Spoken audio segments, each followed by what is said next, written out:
Hello, good morning friends. Today welcome to my channel M for you Maths Classes. M for you Maths Classes. हाँ बिल्कुल आप सही सुन रहे हैं, M for you Maths Classes. So आज का हमारा एक नया टॉपिक है ratio and proportion. Ratio and proportion में यानी निस्बत और तनासुब में तुलबा बहुत ज़्यादा परेशान होते हैं। वो ज़्यादा कॉम्पिटिटिव एग्जाम में ज़्यादा सवाल पूछे जाते हैं रेशियो एंड प्रोपोर्शन से, लेकिन बहुत ज़्यादा शॉर्टकट्स की इसमें ज़रूरत होती है। तो हम इस वीडियो में आपको तकरीबन शॉर्टकट बताने की कोशिश करेंगे। आप हमारे पिछले वीडियो कैसे लगे आप हमको कमेंट कीजिए, लेकिन सबसे पहले एक चीज़ भूलें ना, सब्सक्राइब करना मत भूलें, ताकि अगर आप सब्सक्राइब करेंगे तभी आप हमारे वीडियोस पूरे हासिल कर पाएंगे, क्योंकि हम आपके लिए हर दिन नए नए वीडियोस लेकर आ रहे हैं। तो लीजिए शुरुआत करते हैं। आज का जो हमारा टॉपिक है रेशियो एंड प्रोपोर्शन, निस्बत और तनासुब। तो सबसे पहले यहाँ पर हम निस्बत और तनासुब क्या है समझने की कोशिश करते हैं। आप देखिए निस्बत, सबसे पहले निस्बत के कॉन्सेप्ट को देखेंगे। तकसीम के जरिए दो हमजिन्स मकदारों का तकाबुल करना निस्बत कहलाता है। निस्बत की अलामत जैसे कि आप ये जानते हैं, दो डॉट डॉट होते हैं इस तरह के, इसको निस्बत की अलामत कहते हैं। अब यहाँ पर आप समझने की कोशिश करें कि हमजिन्स कैसे होते हैं। हमजिन्स मतलब एक ही इकाई में होना चाहिए उन्होंने, जैसे कि अगर रुपया है तो रुपये में ही उसकी निस्बत लिखें, अगर पैसे है तो पैसे में लिखें। जैसे हम जानते हैं किलोमीटर मीटर होता है, लेकिन किलोमीटर की मीटर में निस्बत हम नहीं लिख सकते।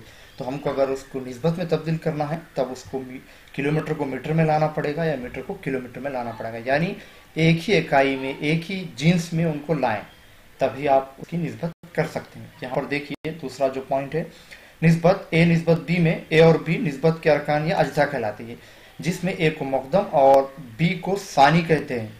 यहाँ पर देखिए ए निस्बत बी, अब यहाँ पर ए दो अरकान या अज्जा कहलाते हैं, ए को मुक़द्दम और बी को सानी कहते हैं। और एक नेक्स्ट जो पॉइंट है, ए निस्बत बी की माकुस निस्बत, अगर माकुस निस्बत लिखना चाहे तो यहाँ पर बी निस्बत ए होती है। फिर ए निस्बत बी की का कसरी इजहार यानी आप यहाँ पर ए बटावा बी लिख सकते हैं। अगर एक बटावा ए और निस्बत एक बटावा बी, तब वो किसके मसाई होगा, तो हम कह सकते हैं कि बी निस्बत ए। जैसे कि यहाँ पर हम निस्बत में क्रॉस मल्टीप्लिकेशन का अमल इस्तेमाल कर सकते हैं, जैसे कि बी मतलब बी और ये ए मतलब ए।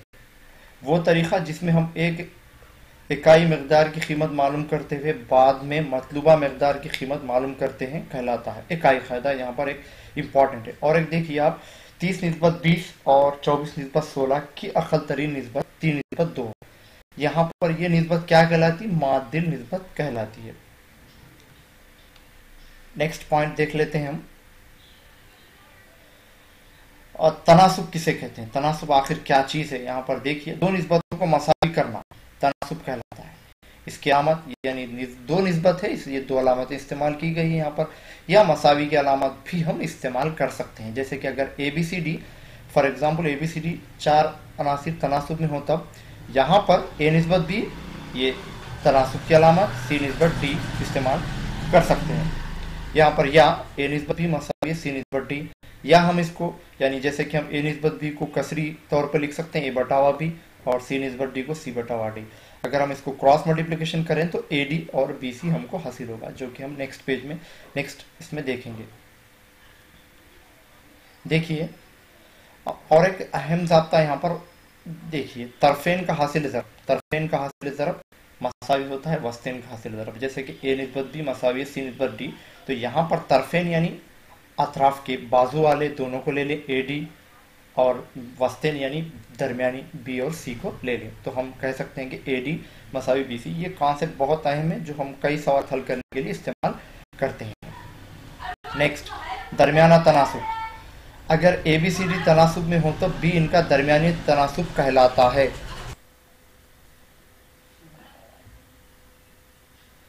देखिए दरमियाना तनासुब यानी मीन प्रोपोर्शन, अगर ए बी सी तनासुब में हो तो बी इनका दरमियाना तनासुब कहलाता है। जैसे कि यहाँ पर ए निस्बत बी और तनासुब बी निस्बत डी, यहाँ पर सिर्फ 3 अनासिर होंगे और उसमें जो बीच में का है वो दरमियाना तनासुब कहलाएगा, यानी ये जो बी है ये दरमियाना तनासुब कहलाएगा।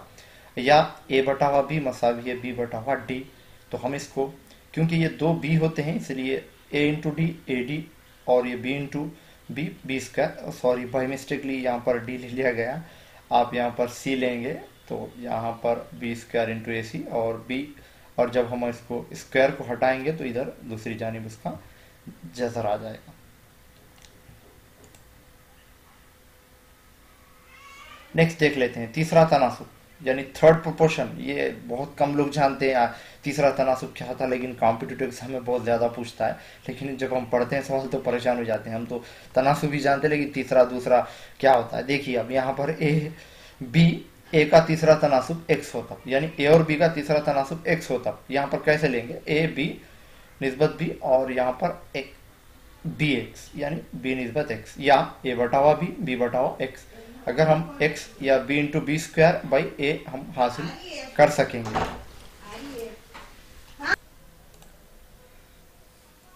एक बार फिर से हम देख लेते हैं तीसरा तनासुब किसे कहते हैं। ए बी का तीसरा तनासुब x होता हो, यानी ए निस्बत बी तनासुब बी निस्बत x।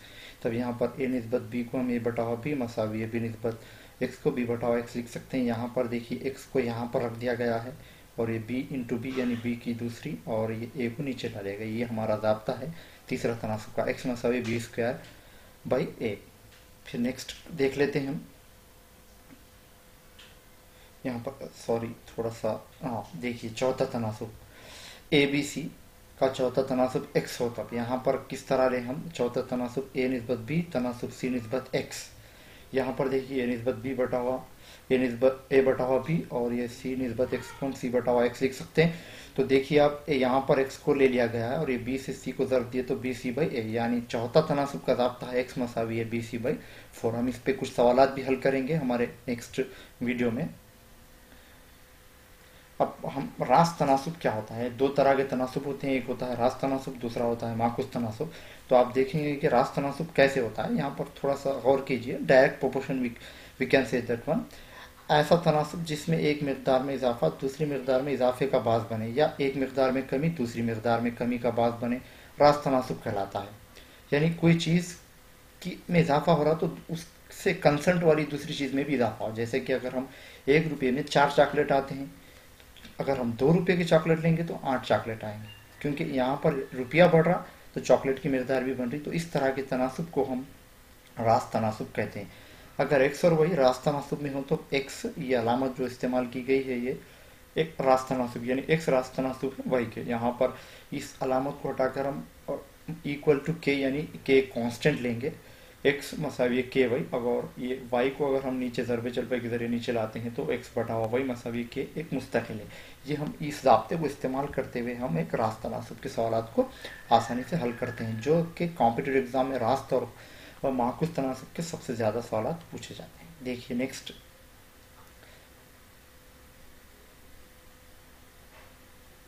यहाँ पर देखिए माकुस तनासुब इनवर्स प्रोपोर्शन, ऐसा तनासुब जिसमें एक मिकदार में इजाफा दूसरी मिकदार में कमी का बास बने, या एक मिकदार में कमी दूसरी मिकदार में इजाफे का बास बने, माकुस तनासुब कहलाता है। देखिए यहाँ पर ये रास्त तनासुब से बिल्कुल मुख्तलिफ है। वहाँ पर एक मिकदार में इजाफा हो रहा तो दूसरी मिकदार में भी इजाफा हो रहा था, लेकिन यहाँ पर ऐसा नहीं होता। एक मिकदार में इजाफा दूसरी मिकदार में कमी हो जाती, या एक मिकदार में कमी दूसरी मिकदार में इजाफा होता। जैसे कि अगर 5 आदमी, फर्ज करोगे एक छोटी मिसाल है, 10 आदमी एक काम को 5 दिन में मुकम्मल करते हैं।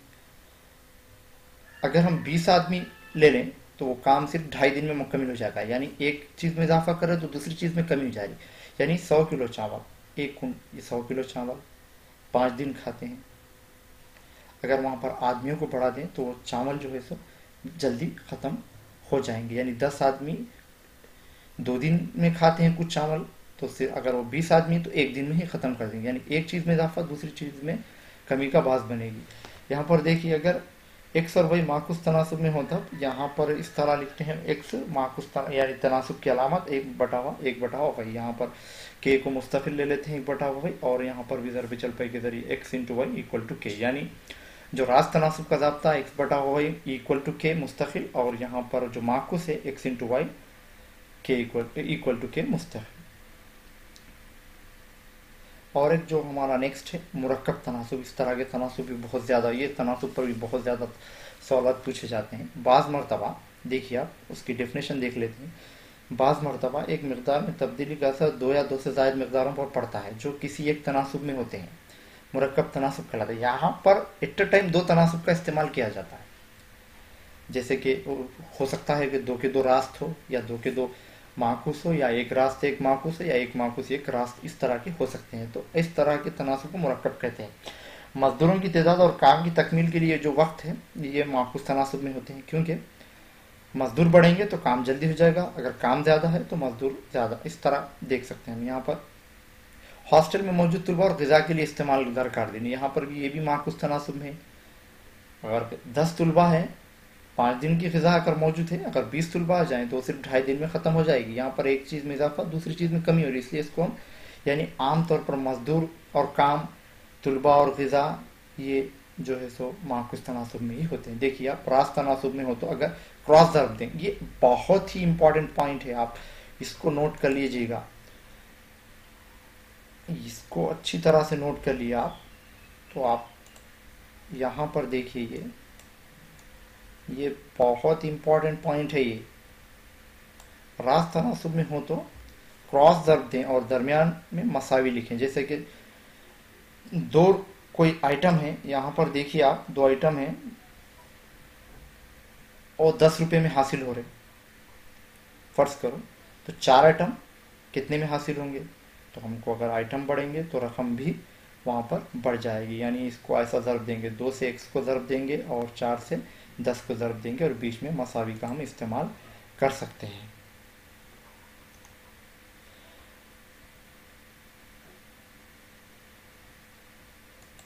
नेक्स्ट ये देखिए आप माकूस तनासुब में हो तो सीधा ज़रब दें, वहाँ पर क्रॉस ज़रब दे रहे थे, यहाँ पर सीधा ज़रब दे देंगे। ये भी बहुत आपके लिए इम्पॉर्टेंट पॉइंट है, आप इसको नोट कर लीजिएगा। यहाँ पर 2 आदमी 10 दिन, तो 4 आदमी कितने दिन, यानी इस तरह के 2 इंटू, यहाँ पर 2 से 10 को ज़रब देंगे, 4 से x को ज़रब देंगे और बीच में मसावी का इस्तेमाल करेंगे तो हम आसानी से हल कर सकते हैं। आप नेक्स्ट देखिए आप, अब यहाँ पर कुछ सवालात हल कर लेते हैं ताकि हम आसानी से समझ सकें। 1 घंटा और 15 मिनट के दरमियान में निस्बत, हम आपको पहले बता चुके हैं कि निस्बत में तब्दील करने की पहले वो हमजिन्स होना चाहिए। यहाँ पर ये घंटे में है और ये मिनट में, तो सबसे पहले हम जानते हैं कि 1 घंटा 60 मिनट का होता है, तो यहाँ पर 1 घंटा और 15 मिनट में निस्बत, यानी 1 घंटा का मतलब 60 और ये निस्बत 15। अगर हम इसको 15 के पहाड़े से कैंसिल करते हैं इस तरह, तो हमको आएगा 4 निस्बत 1। इसी तरह 35 समर और 1 मीटर के दरमियान में निस्बत, यहाँ पर भी हम मीटर को 100 सेंटीमीटर ले सकते हैं, यानी 35 निस्बत 100। अगर इसको हम 5 के पहाड़े से कैंसिल करते हैं तो हमको आ जाएगा 7 निस्बत 20, इस तरह से। ओके, नेक्स्ट और एक सवाल हम यहाँ पर देख लेते हैं। 8 मेट्रिक टन और 550 किलोग्राम के दरमियान में निस्बत। तो सबसे पहले हमको यहाँ पर जानना है कि 1 मीट्रिक टन कितना होता है, यानी 1 मीट्रिक टन मतलब यहाँ पर होता है 1000 किलो, तो यहाँ पर 8 मीट्रिक टन के 8000 और ये 550, अगर हम इसको तकसीम करेंगे तो हम सीधे सीधे हमको 160 और 11 हासिल होगा। इसी तरह 7वां सवाल, 4 दर्जन और 1 ग्रोस के दरमियान में निस्बत। तो सबसे पहले जानने की कोशिश करेंगे 1 ग्रोस होता कितना है। यहाँ पर देखिए अब 1 ग्रोस यहाँ पर हो जाएगा 12 डजन, तो यहाँ पर 1 ग्रोस यानी 4 दर्जन और यहाँ पर ग्रोस मतलब 12 लेंगे, इसको तकसीम करेंगे तो आप हमको नेक्स्ट 4 निस्बत आ जाएगा। फिर नेक्स्ट आप और एक सवाल देख लेते हैं। यहाँ पर 1/2 यानी 1/3 निस्बत 1/2 की अखल तरीन शक्ल क्या है। तो सबसे पहले हम इसको लिखेंगे, फिर यहाँ पर कुछ नहीं करना है, हमको क्रॉस मल्टीप्लिकेशन करना है, जैसे कि इसको इधर ले जाना है और इसको इधर ले जाना है, तो हम सीधा सीधा 2 एकम 2 और ये 3 एकम 3 इस तरह हासिल कर सकते हैं। यहाँ पर और एक सवाल देखते हैं, 6 सही 2/3 निस्बत 3 सही 3/4 की अखल तरीन शक्ल क्या है। तो सबसे पहले हम ये जानते हैं कि ये जो है मुरक्कब कसर है, तो सबसे पहले मुरक्कब कसर को हम गैर वाजिब में लाएंगे।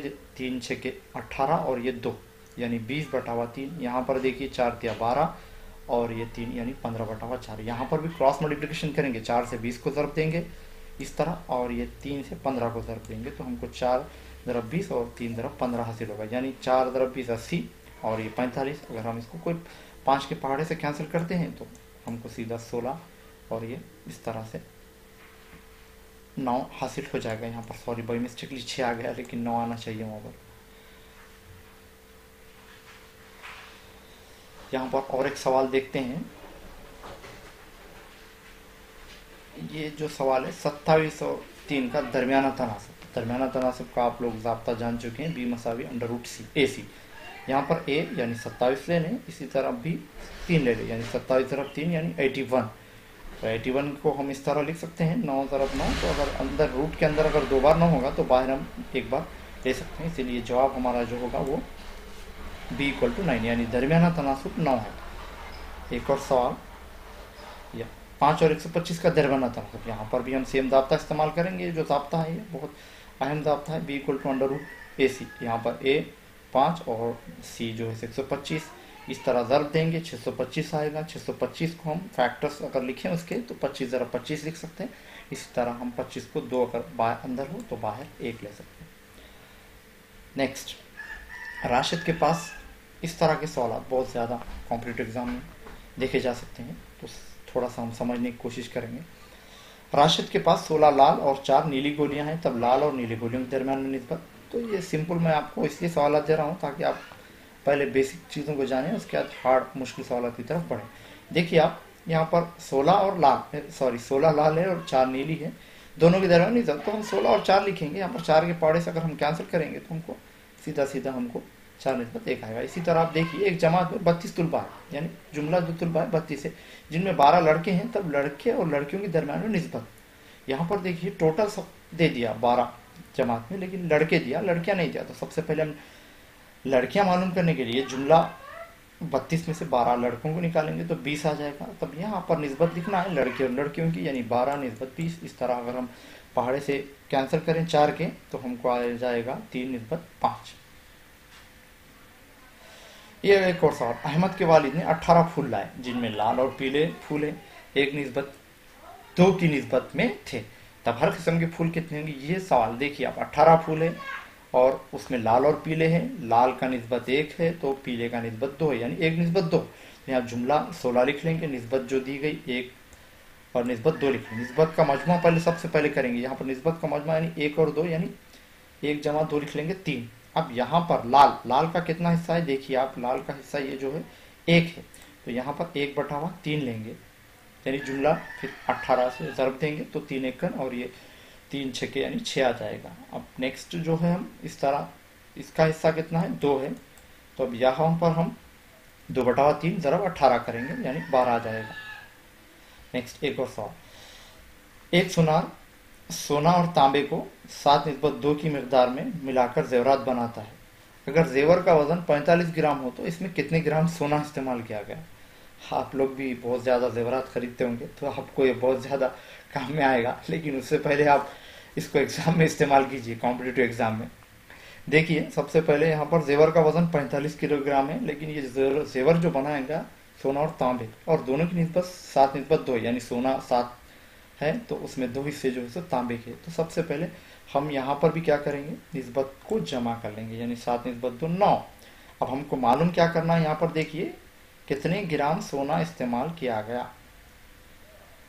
तो यहाँ पर सोने हम देखेंगे, यहाँ पर सोना की निस्बत जो है सो 7 है, 7/9 यानी जुमला निस्बत, और 45 से ज़रब देंगे तो हमने ये 9 पंजे 5 आ जाएगा, 7 पंजे 35, यानी 35 ग्राम उसमें सोना है और 10 ग्राम जो है सो उसमें तांबा इस्तेमाल किया गया। 160 रुपयों को शाकिर और मुश्ताक 5/2 की निस्बत में तकसीम किए गए, तब शाकिर को कितने रुपये, यानी 160 रुपये फर्ज कीजिए कि एक बाप अपने 2 बेटों को देता है, कहता है कि आप लोग 5/3 की निस्बत में बांट लो। यहाँ पर शाकिर और मुश्ताक की बात है और दोनों को, यानी शाकिर को 5 निस्बत और मुश्ताक को 3 निस्बत देना है। यहाँ पर 160 में सबसे पहले जुमला रकम लिख लेंगे हम यहाँ पर, और निस्बत क्या है उसकी 5/2 और उसको जमा कर लेंगे, यानी 5 जमा 3 मसावी 8। अब यहाँ पर बात हो रही शाकिर को, यानी शाकिर पहले, इसलिए इसको यहाँ पर रकम जो देनी है उसको 5 हिस्से देनी है उसमें से, यानी 5/8 लिखेंगे। ये 5 जो शाकिर का है और ये 8 जो है जुमला निस्बत का मजमा है। यहाँ पर 160, यानी 8 से अगर इसको कैंसिल करेंगे तो ये 20 आएगा और ये 5 × 20 यानी 100 हमको हासिल होगा। लीजिए और एक सवाल आपके लिए, आप प्रैक्टिस करते रहिए, आपको और अच्छे सवाल मिलेंगे ताकि आप आसानी से समझ सके। देखिए यहाँ पर एक सवाल देख लेते हैं, यहाँ पर क्या है सवाल, एक बार पढ़ लेते हैं। अगर 2 आदत का मजमा 132 है, अदद के दरमियान निस्बत 5/6 की निस्बत हो तो अदद होंगे। यहाँ पर देखिए दो आदाद है जो हमको नहीं मालूम, लेकिन उनको मजमा है 132 और दोनों के दरमियान में 5 निस्बत 6 की निस्बत है। तो सबसे पहले आदाद के दरमियान निस्बत यहाँ पर लिख लेंगे। आदाद तो मालूम हम 132 निस्बत यानी दोनों को जमा करेंगे। यानी अब पहला आदद जो है 5 निस्बत का यानी 5/11 लिखेंगे और 132 से ज़रब देंगे। अगर 11 और 132 को कैंसिलेशन करेंगे तो 12 आएगा। तो यहाँ पर 5 × 12 60। इसी तरह दूसरा जो अदद है 6 लेंगे, वहाँ पर 6/11। 11 से 132 को 11 यानी 11 × 11 और 11 12 से कैंसिल करें तो यहाँ 12 आएगा यानी 6 × 12 72 आपको हासिल होगा। एक मुलाजिम के खर्च और बचत में निस्बत देखिए यहाँ पर 11 निस्बत 2 है। अगर इसका खर्च 5,346 रुपये हो तो बचत की रकम होगी। यहाँ पर देखिए अब जुमला रकम नहीं दी गई, एक पार्ट दिया गया है।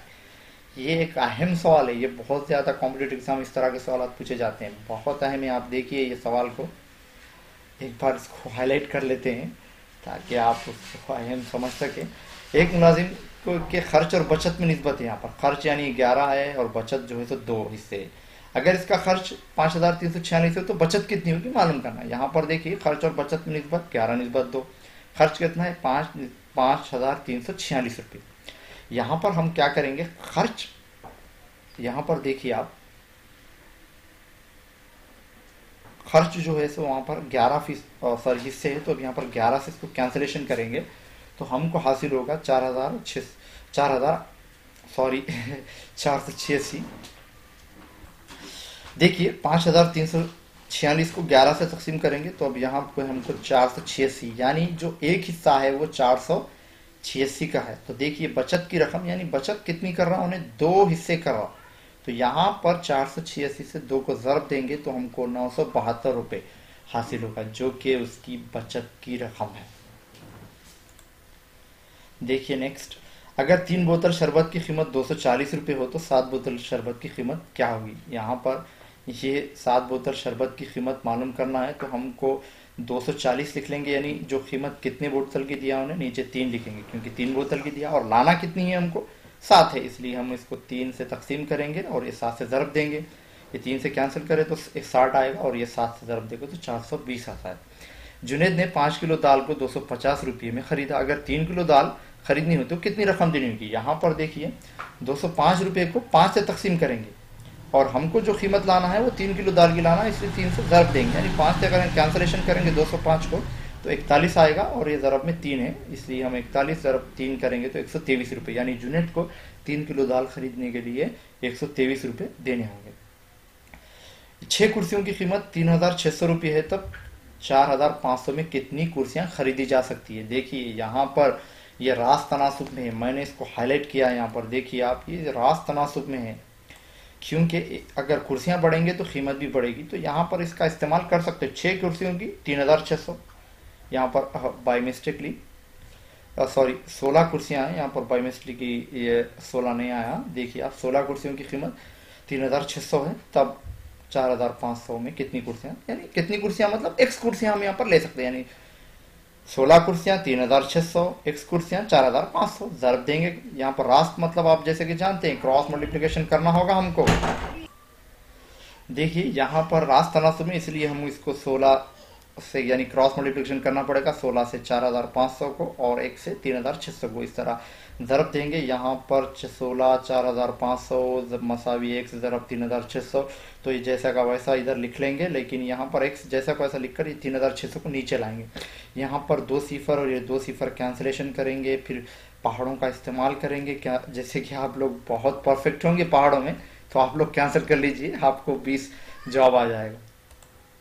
नेक्स्ट देखते हैं, एक रेलगाड़ी 90 किलोमीटर फासला औसत रफ्तार से 2 घंटे में तय करती है, तब 540 किलोमीटर फासला कितने वक्त में तय करेगी। ये भी हम रास्ता तनासुब कह सकते हैं। अगर रफ्तार बढ़ेगी तो यहाँ पर देखिए आप 90 किलोमीटर फासला है, 2 घंटे में 540, तो यहाँ पर 3 घंटों में ज़्यादा तय करेगी। तो एक चीज़ घंटे बढ़ेंगे तो किलोमीटर भी बढ़ेगा। तो यहाँ पर 2 घंटों में 90 किलोमीटर, तब कितने घंटों में 540, x घंटों में ले लेंगे यहाँ पर x। तो यहाँ पर भी रास्ता तनासुब क्रॉस मल्टीप्लिकेशन 2 × 540 इक्वल टू, देखिए यहाँ पर क्रॉस मल्टीप्लिकेशन करना पड़ेगा 2 से 540 को और 1 से 90 को, यानी 2 से 540 मसावी 1 से 90। यहाँ पर भी से 2 540 लिख लेंगे, 90 को नीचे लाएंगे, सिफर और सिफर कैंसिल करेंगे, 9 1 कम, इस तरह से कैंसिल करेंगे तो आपको 12 जवाब हासिल हो जाएगा। आप लोग भी कैंसिल करके देख सकते हैं, तो आपको 12 यानी इस तरह का आप हल कर सकते हैं। नेक्स्ट देखिए, एक किसान के पास बकरियों और गायों के दरमियान 8:3 है। अगर इसके पास 180 गाय हो तो बकरियां कितनी होगी? यहाँ पर देखिए, एक किसान के पास बकरी और गायों के दरमियान 8:3 है, इसके पास 180 गाय है, तो सबसे पहले बकरी दे रहा हूं उन्हें, बकरी यानी 8, गाय मतलब 3, तो यहाँ पर लिख लेंगे निस्बत, और गाय कितने 180। हम यहाँ पर इन्हें गाय जो दिया उसके 3 हिस्से दिए गए हैं, यहाँ पर देखिए 3 हिस्से गाय के, यानी तो यहाँ पर 180 को 3 से तकसीम करेंगे। मालूम जो करना है बकरी मालूम करना है, यानी बकरी के कितने हिस्से 8 हिस्से, इसलिए हम 8 से दर्ब देंगे। 3 से अगर 180 को कैंसिल करेंगे, 3 1 3 6 यानी 60 हो जाएगा। ये 60 से 8 को दर्ब देंगे तो 480 हो जाएगा। देखिए, तो ये हमारे तमाम सवालात थे जो आप लोग बहुत ही आसानी से देख पाए। और भी आपको बहुत सवालात करना है यहाँ पर, माकुस तनासुब के, फिर उसके साथ साथ मुरक्कब तनासुब के बहुत ज़्यादा सवालात आप हमारे नेक्स्ट वीडियो में यानी रेशियो एंड प्रोपोर्शन के पार्ट 2 में देख पाएंगे। ये हमारा पार्ट 2 था। आप लोग कैसे हमारे वीडियोस लगे कमेंट में ज़रूर जवाब दीजिएगा। लेकिन सबसे पहले एक इम्पॉर्टेंट बात, सब्सक्राइब करना मत भूलें, सब्सक्राइब कीजिए। आपके वीडियो के नीचे जो सब्सक्राइब बोलकर एक बटन आएगा और सब्सक्राइब दबाइए ताकि आपको तमाम वीडियो हासिल पाए, वरना बहुत ज़्यादा वीडियो होते हैं लेकिन मेरे वीडियो आपको मिलना बहुत मुश्किल होता है, कहाँ पर होंगे।